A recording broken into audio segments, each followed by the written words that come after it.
नमस्कार, बहुत स्वागत है आप सभी का। आपके साथ मैं हूं प्रिया सिन्हा। बिल्डिंग न्यू इंडिया, नए भारत का निर्माण। वो भारत जो कि आत्मनिर्भर हो, वो भारत जो कि हर एक क्षेत्र में संपन्न हो। और वो तभी संभव है जब देश का दिल मजबूत होगा, जब देश का दिल तैयार होगा, तैयार नई बुलंदियों को छूने के लिए, तैयार नई ऊंचाइयों को हासिल करने के लिए। आज यही जानने के लिए हम सब यहाँ पर मौजूद हैं, देश के दिल मध्य प्रदेश की राजधानी भोपाल में, जहाँ से बनती हैं नीतियाँ और जहाँ से विकास को मिलती है धार। आज हम यहाँ पर जानेंगे कि आखिरकार मध्य प्रदेश कितना बढ़ रहा है। बिल्डिंग न्यू मध्य प्रदेश, नए मध्य प्रदेश के निर्माण के लिए वो क्या कुछ ऐसी बातें हैं जिसका ख्याल यहाँ के नीति निर्माता रख रहे हैं। अलग अलग सेक्टर्स में क्या कुछ कार्य योजना है, क्या स्थिति इस वक्त मध्य प्रदेश की, और मध्य प्रदेश कितना तैयार है आत्मनिर्भर बनने के लिए, नए भारत के निर्माण के लिए। आज हम यही जानेंगे। आज हमारे इस मंच से अलग अलग मंत्री जुड़ेंगे जिनसे हम जानेंगे कि आखिरकार शिक्षा के क्षेत्र में, आखिरकार उद्योग के क्षेत्र में, आखिरकार कृषि के क्षेत्र में कितना आगे बढ़ रहा है मध्य प्रदेश। आज हमारे साथ इस मंच से जुड़ेंगी वो तमाम हस्तियां जो कि मध्य प्रदेश के बढ़ते कदम के साथ कदम मिला रही हैं, समाज में योगदान कर रही हैं ताकि एक बेहतर कल का निर्माण हो और नया मध्य प्रदेश बने। सबसे पहले आपको मैं अपने फर्स्ट पैनल से इंट्रोड्यूस करती हूँ। हमारे साथ इस मंच में इस वक्त जुड़ेंगी शिवानी अग्रवाल। आप एग्जीक्यूटिव डायरेक्टर हैं सेज ग्रुप भोपाल की। शिवानी, मैं आपको मंच पर आमंत्रित करती हूँ। Age is just a number, और शिवानी इस लाइन को चरितार्थ करती है, लगातार अपने अलग अलग ग्रुप्स के ज़रिए प्रदेश को बुलंदियों पर पहुंचा रही हैं, चाहे वो कॉलेज के ज़रिए हो, चाहे वो हॉस्पिटल्स के ज़रिए हो, चाहे वो कंस्ट्रक्शन के क्षेत्र में हो। शिवानी, मैं बहुत स्वागत करती हूँ आपका। महिला सशक्तिकरण का जीता जागता उदाहरण है आप। आपसे हम जानेंगे आपकी यात्रा के बारे में, आगे क्या योजना है इसके बारे में। लेकिन उससे पहले एक और ख़ास मेहमान इस वक्त हमारे साथ मौजूद हैं। परिचय करवा दूं, हमारे साथ इस वक्त मौजूद हैं डॉक्टर एलन मालवीय। आप डायरेक्टर हैं, चेयरमैन हैं Allen infra project private limited Bhopal से। सर, मैं आपको भी मंच पर आमंत्रित करती हूं। आप सेवा और सहयोग के पथ पर निरंतर आगे बढ़ रहे हैं। कंसल्टेंसी के ज़रिए न केवल आप सड़क निर्माण, इसके अलावा आप बिल्डिंग्स को लेकर, आप वाटर सप्लाई को लेकर लगातार कदम उठा रहे हैं। इसके अलावा आप नई पीढ़ी के लिए प्रेरणा स्रोत हैं कि आप उनको मार्गदर्शन देते हैं, रोज़गार देते हैं युवाओं को। तो आपसे हम जानेंगे कि आखिरकार आपकी यात्रा कैसी रही, आप कैसे आगे बढ़ रहे हैं, बदलते मध्य प्रदेश में कितना कंट्रीब्यूट कर रहे हैं। स्वागत करती हूँ आप दोनों का।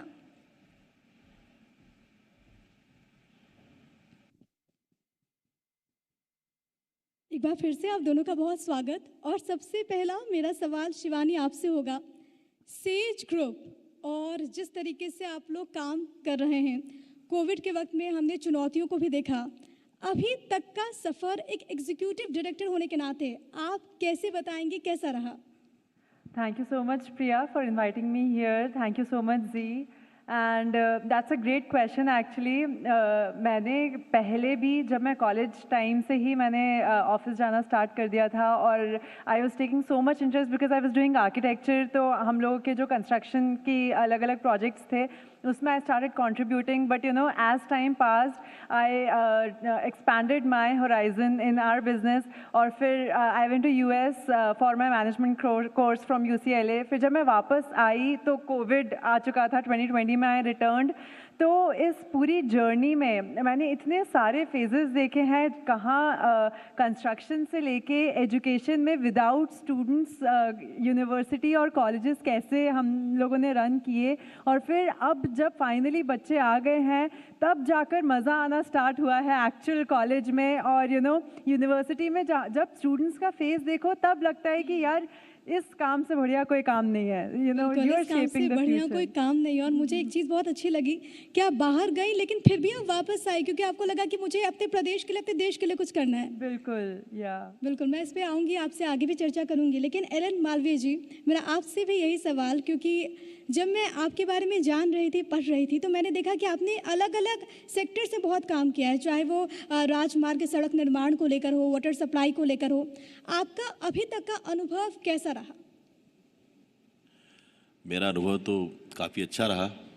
मैं वाटर सप्लाई के प्रोजेक्ट्स, बिल्डिंग के प्रोजेक्ट्स और हाईवेज़, एक्सप्रेसवेज़, मेट्रो, रेलवे, इन सब सेक्टर्स में हमारी कंपनी कंसल्टेंसी का काम करती है। और जैसे कि आपने पूछा कि कोरोना के समय पे क्या हुआ, तो कोरोना के टाइम पे तो काफ़ी टफ टाइम था वो सबके लिए, सभी लोग प्रॉब्लम में रहे, अनएम्प्लॉयमेंट बढ़ा। लेकिन हमने एक बात बताना चाहूँगा, किसी भी एम्प्लॉय को कंपनी से हटाया नहीं। हाँ, ये ज़रूर किया कि उनकी सैलरी 50% कर दी, पर किसी का एम्प्लॉयमेंट ख़त्म नहीं किया, सभी को कंटिन्यू रखा। और आज भी 2000 से ऊपर एम्प्लॉयज़ काम कर रहे हैं मेरी कंपनी में। और सभी को मैं यही कहता हूँ कि अच्छी गुणवत्ता और अच्छी लगन से काम करना है और एक अच्छा मध्य प्रदेश बनाना है। वाह, ये बहुत सुनने में बहुत अच्छा लगता है। और आपने तो क्योंकि महसूस किया है। एक चीज़ और, मैं क्योंकि आपने कहा कि आपने कोविड के टाइम पे किसी भी एम्प्लॉय को निकाला नहीं। जी बिल्कुल नहीं। कोरोना के वक्त में हमने देखा कि अलग अलग सेक्टर्स प्रभावित हुए, ऐसे में जाहिर है कि चुनौतियाँ तो बहुत ज़्यादा रही होंगी। कैसे मैनेज किया आपने? देखिए, वो 3-4 महीने का दौर था। चूँकि एक ये भी होता है कि सभी लोग जुड़े हैं, कोई 2 साल से, कोई 5 साल से, प्रोजेक्ट पे 3-3 साल से आदमी काम कर रहे हैं, हेड ऑफिस में 10 साल, 12 साल, 15 साल हो गए काम करते करते। तो आज स्किल्ड आदमी को आप हटा दोगे तो बाद में 4 महीने बाद हो सकता है कि वो कहीं और ज्वाइन कर ले या उसका कुछ और प्लान बन जाए, और उसका भी भरोसा ख़त्म होता है अपने ऑनर से कि यार आज मुझे हटा दिया, 12 साल मैंने इस कंपनी को दिए और मुझे 4 महीने के लिए हटा दिया है। तो वो एक अंदर से भी फील नहीं हुआ, ठीक है चलाएंगे, कुछ और कमाएंगे, बाद में कुछ और पैसा देगा, ईश्वर देगा, करेंगे जो होगा। मतलब ये आपकी दूरदर्शिता भी थी कि अच्छे एम्प्लॉयज़ चले ना जाएं। अब शिवानी, मेरा आपसे सवाल होगा, क्योंकि आपने कहा कि बहुत छोटी उम्र से आप सब कुछ देख रही थी और उसके बाद जब आप वापस आई तो आप इसमें जुड़ गई। एक बार फिर से कोरोना पे हम आ जाते हैं, क्योंकि चुनौतियां कई सारी थी। हालांकि अब तो हम बैक टू नॉर्मल हो रहे हैं, कॉलेजेस वगैरह को लेकर भी गाइडलाइंस जारी हो गई और स्कूल बच्चे भी पहुँच रहे हैं, स्टूडेंट्स भी पहुँच रहे हैं। क्या अनुभव इस वक्त है? क्योंकि हमने पहले देखा कोरोना के वक्त पे हमें बहुत सारी चीज़ें कोविड के बारे में पता नहीं थी, बहुत टफ था लोगों को समझाना, बच्चों को बताना कि न्यू नॉर्मल है, आपको डिजिटली, आपको ऑनलाइन ही पढ़ना पड़ेगा। लेकिन अब तो सारी चीज़ें ऑफलाइन हो रही है, लोग फिर से जुड़ रहे हैं, बच्चे वापस से पहुंच रहे हैं। अब की स्थिति और कोविड की स्थिति कैसे आप उसको कंपेयर कर रही हैं लॉकडाउन के टाइम पे? या सो आई टोटली फील कि क्योंकि कोविड था, लॉकडाउन था, तो students could not come to college, but एक अच्छे फ्यूचर के लिए like we are more concerned about students जिनको मतलब I actually have a great amount of sympathy in my heart for them, because उन लोगों को अपने प्राइम टाइम जो कॉलेज लाइफ हर कोई लुक अप टू करता है, हर कोई, एक बूढ़े से बूढ़ा इंसान भी अपने कॉलेज को हमेशा याद रखता है, और वो कॉलेज लाइफ बच्चे जी नहीं पाए, 2 साल 1.5 ईयर पास्ट।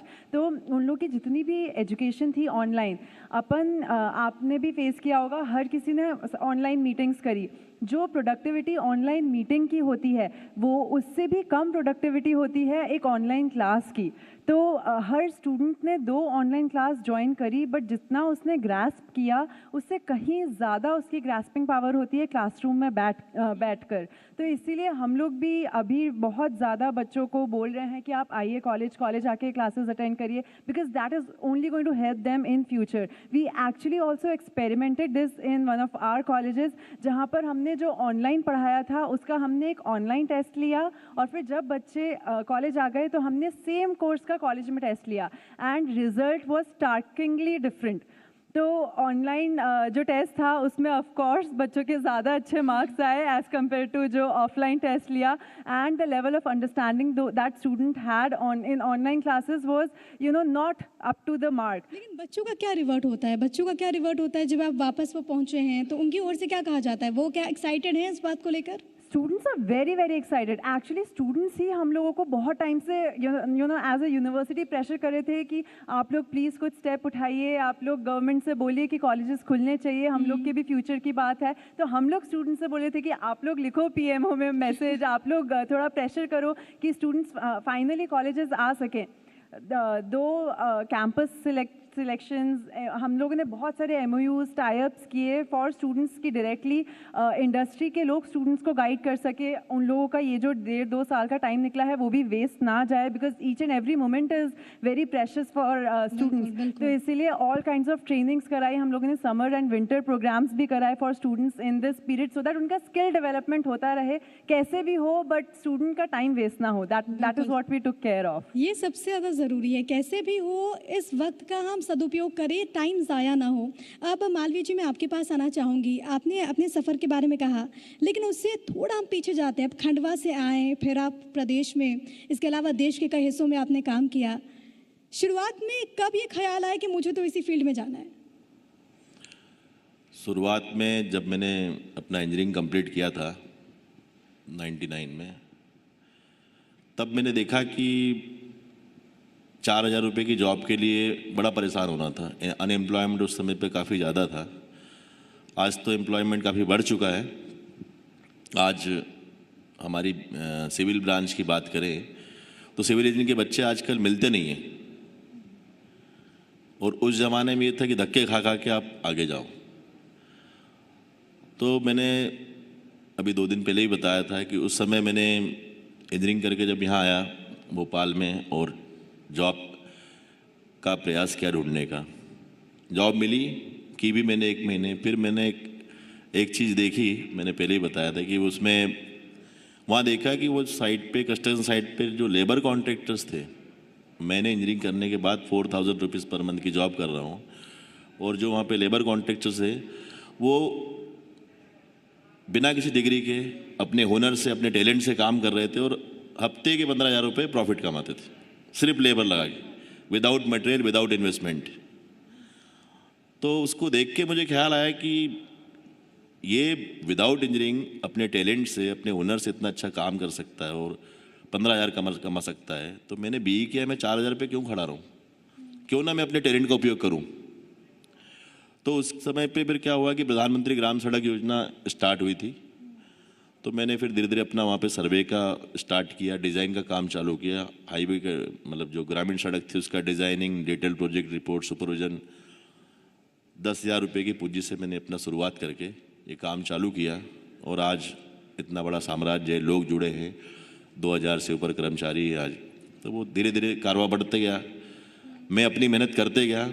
मैंने अपने काम से ये मानिए कि उस ज़माने में ज़्यादा पैसा होता नहीं था, तो जो काम आपको 3 महीने में करना है वो मैं 1 महीने में करता था। रात में भी करना, दिन में भी करना, कम सोना, क्योंकि जितना यूटिलाइजेशन आप आउटपुट जल्दी दोगे, आपको सामने से पेमेंट उतना जल्दी आएगा।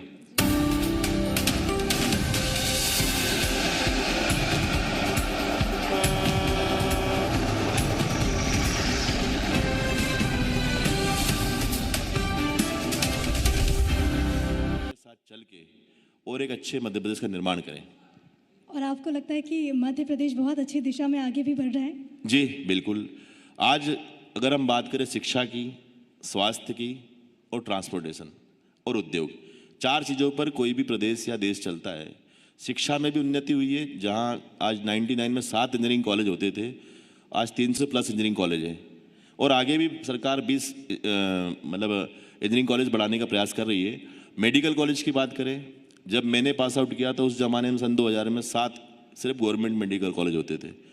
आज 22 मेडिकल कॉलेज गवर्नमेंट के हैं, 20 से ऊपर प्राइवेट है, और 20 मेडिकल सरकार और गवर्नमेंट के खोलने जा रही है।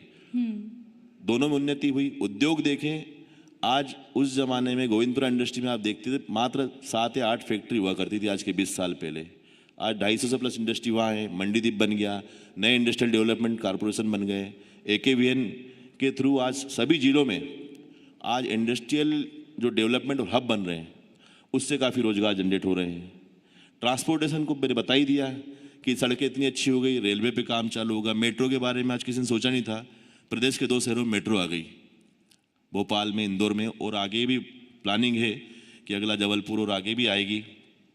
आज हम बात करें अस्पतालों की, तो अस्पतालों में भी काफ़ी सुधार हुआ है। तो इस प्रकार से बिल्डिंग मध्य प्रदेश जो आपने रखा है वो बिल्कुल सपना साकार हो रहा है, और आने वाले 10 साल बाद मैं मानता हूँ कि प्रदेश की हालत कुछ और ही होगी। और सड़कों के मामले में तो जैसे माननीय मुख्यमंत्री जी ने कहा था कि हमारी सड़कें अमेरिका से बेस्ट होगी। तो ये मैं दावा करता हूँ कि ये गुणवत्ता मैं और हमारे जितने इंजीनियरिंग फील्ड के साथी हैं, अमेरिका से अच्छी सड़कें हम बना के दिखाएंगे। चलिए, हमें भी उम्मीद यही है कि अमेरिका जैसी सड़कें यहाँ पर नजर आए। और जैसा कि आपने कहा कि बहुत सही दिशा में मध्य प्रदेश आगे बढ़ रहा है, यही सवाल आपसे भी मैं पूछना चाहूँगी, क्योंकि विकास के जो आयाम होते हैं उसमें शिक्षा की एक बहुत बड़ी भूमिका होती है। और क्योंकि आपने तो तमाम चीज़ों को देखा है, बिल्डिंग न्यू मध्य प्रदेश, और इसमें बेसिकली अगर मैं बात करूँ शिक्षा के क्षेत्र को लेकर, आपको क्या लगता है, क्या एमपी सही राह पर चल रहा है? बिल्कुल, बिल्डिंग न्यू मध्य प्रदेश को मैं ऐसे भी देखती हूँ कि how Madhya Pradesh can advance in a better way in future. तो शिक्षा को लेकर जब आप बात करते हैं तो यहाँ पे ट्रेंड है, मतलब बच्चे कॉलेज से पास आउट तो हो रहे हैं लेकिन वो एम्प्लॉयबल नहीं है अभी तक, जो देखने में आया है। नाउ वी आर ट्राइंग कि कैसे स्टूडेंट्स को हम कॉलेज टाइम पे ही एम्प्लॉयबल बना दें, कैसे हम उनको कॉलेज टाइम पे ही वो स्किल्स सिखा दें जो कि उनको आगे जाके जब वो इंडस्ट्री में एंटर करेंगे तो उनको डायरेक्टली काम आए। मतलब इंडस्ट्री को 6 महीने या 1 साल ट्रेनिंग पीरियड जो वो देते हैं स्टूडेंट्स को, वो ना देना पड़े। And you know they are better off when students pass out, they are more confident. तो इसीलिए at Sage University, so we have tied up with like companies like Apple, HP, Micro Focus और बहुत सारी ऐसी companies, Symmetrix, जो कि paid internship भी देती है स्टूडेंट्स को during their college time. And at the same time उन्हीं के जब प्रोफेसर्स पढ़ा रहे होते हैं तो वो प्रैक्टिकल नॉलेज दे रहे होते हैं। जब हम फ्यूचरिस्टिक मध्य प्रदेश की बात करते हैं, आई वुड वांट कि सारे जितने भी मध्य प्रदेश वासी हैं, all the people living here have got very good jobs, they are well satisfied, their happiness index level is very high, and that is only possible when we have good companies here. So I would want to see big companies like Oracle or maybe Apple or all these companies opening up their branch offices in Madhya Pradesh, their factories, their outlets here, so that our people get employment, and students who are going out of Madhya Pradesh to get jobs, get good jobs, who are going out of India to get good jobs, they are again attracted to their motherland, जो कि Covid ने भी बहुत किया कि बहुत सारे जो स्टूडेंट्स और वर्किंग प्रोफेशनल्स बाहर थे वो वापस इंडिया आ गए। नाउ आई जस्ट वांट कि वो फिर से बाहर ना जाएं, वो यहीं रुक जाएं और यहीं बेहतर मौके यहीं पर मिले, ये बहुत ज़्यादा ज़रूरी है। एक चीज़ और, क्योंकि जब हम बिल्डिंग न्यू मध्य प्रदेश की बात करते हैं, एजुकेशन की बात करते हैं, न्यू एजुकेशन पॉलिसी को लेकर आप क्या सोचती हैं? क्योंकि आप तो इस व्यवस्था का हिस्सा हैं, आप तो इससे जुड़ी हुई हैं, आपको क्या लगता है? New education policy is like my favorite thing that has happened recently. Narendra Modi ji को मैं हैट्स ऑफ करती हूँ कि वो इतनी बढ़िया स्कीम लेकर आए हैं जिसके अंदर he is promoting multi disciplinary education. तो एट सेज हम लोग भी बहुत 3 साल से एक्चुअली हम लोग ट्राई कर रहे थे कि कैसे एक स्टूडेंट को, अगर वो मैथ्स पढ़ा है तो मैथ्स के साथ वो डांस करना भी सीख सके, या फिर अगर वो एग्रीकल्चर का कोई कोर्स कर रहा है तो वो उसके साथ साइंसेस का भी कोई सब्जेक्ट पढ़ सके, या मे बी अगेन कंप्यूटिंग का कोई कोर्स सीख सके। तो इस टाइप से मिक्स एंड मैच करते हुए जब बच्चे स्किल्स सीखते हैं तो वो एक मल्टी डिमेंशनल प्रोफेशनल बन सकते हैं। और जब हम खुद चाहते हैं ऐसे लोगों को हायर करना जो सब टाइप का काम कर सके, तो ऑफ कोर्स हर कोई ऐसी स्टूडेंट्स को चाहता है। तो इसीलिए सेज में तो ऐसे ही बच्चे पास आउट होंगे जो कि सब चीज़ों का नॉलेज रखते हों, एंड एट द एंड एक गुड मैनेजर एंड एक गुड लीडर भी बन के निकले। बिल्कुल मल्टी टैलेंटेड बनाए जा रहे हैं यहाँ पे। मालवीय जी, एक चीज़ और, क्योंकि तमाम चीज़ें आपने कही कि किस तरीके से प्रदेश सरकार कार्य कर रही है, युवाओं को बढ़ावा देने के लिए उद्योग की जगत में कई सारे ऐसे कदम भी उठाए गए हैं युवा उद्यमियों के लिए। आप अभी तक के प्रयासों को किस तरीके से देख रहे हैं? आगे के लिए आपकी क्या अपेक्षा है सरकार से? युवा उद्यमियों के लिए हमारे प्रदेश में काफ़ी सारी योजनाएं चल रही है। जैसे मैं इंफ्रास्ट्रक्चर फील्ड से जुड़ा हूँ, तो मैं इंफ्रास्ट्रक्चर की बात आपको बताऊँ कि पहले जैसे कोई सिविल इंजीनियरिंग करके बच्चा निकला बाहर तो उसको जॉब ढूंढना पड़ती थी। आज हमारी सरकार ने ये व्यवस्था की है कि फ्रेशर भी सिविल इंजीनियर्स को भी कॉन्ट्रैक्टरशिप में रजिस्ट्रेशन के लिए without any experience, without any turnover, without qualification भी आप 10 लाख तक के कामों के लिए, 20 लाख तक के कामों के लिए, 50 लाख तक के, मतलब 2 करोड़ तक के काम जो है आप मैक्सिमम ले सकते हो बिना किसी अनुभव के। ये सरकार ने पहला कदम उठाया जो कि काफ़ी सराहनीय कदम है। और इससे युवा अपनी खुद की एक कंपनी या फर्म बना के अपना अपना काम भी कर रहे हैं, कुछ लोग कर रहे हैं। इसमें शासन से मेरी अपेक्षा ये है कि जो लोग रिटायर्ड हो रहे हैं, रिटायरमेंट की एज 62 साल कर दी है और उसके बाद भी उनको फिर एक्सटेंशन मिल जाता है, तो मेरा निवेदन ये है, मैं ये कहना चाहूँगा कि ये जो आप युवाओं को आगे बढ़ाने की बात कर रहे हो, पर उनके पास वो ज्ञान नहीं होगा, वो है अनुभवी तो है नहीं, फ्रेशर लोग हैं। और हम जैसे नौजवान लोग भी आज जब काम कर रहे हैं तो प्राइवेट सेक्टर के जो बंदे हैं उनसे ही काम करवाते हैं। आज मैं किसी कॉन्ट्रैक्टर के पास काम करने वाले किसी सिविल इंजीनियर को अपनी कंपनी में रखता हूँ या कोई कॉन्ट्रैक्टर के पास काम कर रहा है, तो वो सोच उसकी क्या है कि भाई कुछ बचत करके कॉन्ट्रैक्टर को दूँ, भले ही 1 बोरी सीमेंट बच जाए तो 300 रुपये का फ़ायदा हो जाएगा, ये उसकी सोच रहती है। तो मेरा निवेदन सरकार से कि ये जो रिटायरमेंट के बाद संविदा पे ना रख के, रिटायरमेंट जो हमारे बड़े बड़े अधिकारी हैं उनको मार्केट में आने दें, उनको अलग से कुछ इंसेंटिव दे के आप प्राइवेट कंपनियों को ज्वाइन करो, ताकि उनका जो 30 साल 40 साल का अनुभव है वो कुर्सी के उस पार के बजाय इस पार आए और इस पार भी क्वालिटी को सुधारने में प्रयास करें, क्योंकि उन्होंने तो ज़िंदगी भर 30 साल 40 साल तक क्वालिटी को लेके कॉम्प्रोमाइज़ नहीं किया। प्राइवेट सेक्टर का आदमी कॉम्प्रोमाइज़ करेगा क्योंकि उसको अपने बॉस को जवाब देना है, पर वो लोग अगर मार्केट में आएंगे तो जाहिर सी बात है क्वालिटी सुधरेगी, अच्छी अच्छी कंपनियों को अच्छे अच्छे जो रिटायर्ड अधिकारियों का मार्गदर्शन मिलेगा। अहम बिंदु है, क्वालिटी कैसे सुधरेगी और आगे किस तरीके से प्रदेश बढ़ेगा। बहुत धन्यवाद आप दोनों का हमारे साथ जुड़ने के लिए और इतने अहम विषय पर हमारे दर्शकों के साथ जानकारी साझा करने के लिए, अपने अनुभव को शेयर करने के लिए बहुत धन्यवाद। Thank you.